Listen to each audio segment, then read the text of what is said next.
listeners to Sonic Architecture, the program where we don't just discuss ideas, we sculpt them in real time.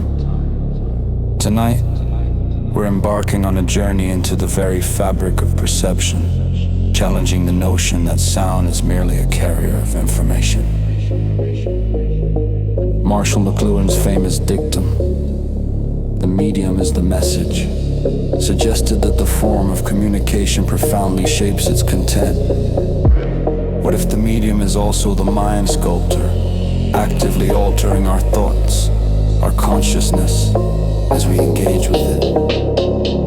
Joining me today is Dr. Calum Voss, an acclaimed audio artist and psychoacoustical designer, whose groundbreaking work uses sound not just to entertain, but to re-engineer our very way of listening. Dr. Voss, thank you for stepping into our sonic laboratory.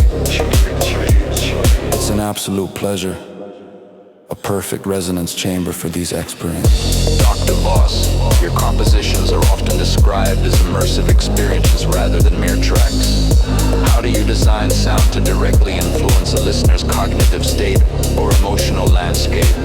It's about understanding the deep-seated connections between our auditory system and the neurological pathways. We're not just processing frequencies, we're decoding spatial cues, textural nuances, the very architecture of silence. My art aims to bypass the conscious interpret, speak directly to the limbic system, to the parts of us that respond viscerally to sound, often before we even fully comprehend it.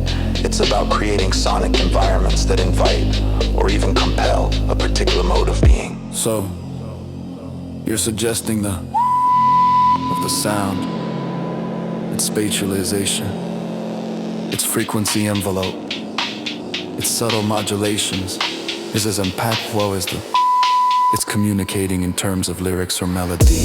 Precisely consider the difference between hearing a story in a vast, echoing cathedral versus hearing the same story whispered intimately into your ear. The words are identical, but the experience, the weight, the implication, the feeling of those words is entirely transformed like the medium through which they arrive. That brings us to an intriguing aspect of your work. In an era of ultra-clear digital fidelity, you sometimes intentionally introduce imperfections, crackles, compressed dynamics, even signal degradation reminiscent of an analog Claxtons. Is this a nostalgic or artistic choice? Or is there a deeper principle at play? It's profoundly intentional. Pristine can be sterile. It can remove the listener from the active process of interpretation.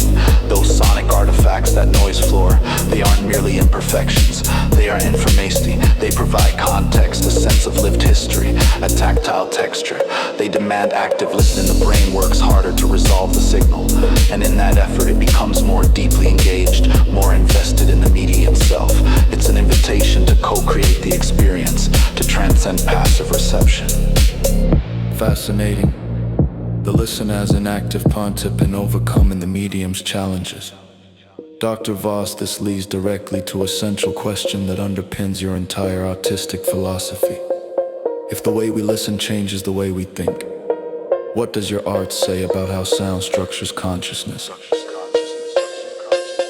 My art is a testament to the idea that consciousness is not a fixed, isolated entity, but a fluid landscape constantly being resculpted by the sonic environments that inhabit. Sound is not just an input, it's a fundamental architect. From the rhythmic pulse of our earliest biological experience to chronological history, the Kumbric tap scales, it dictates our emotional kin and influences our decision. And it defines our very sense of space and self.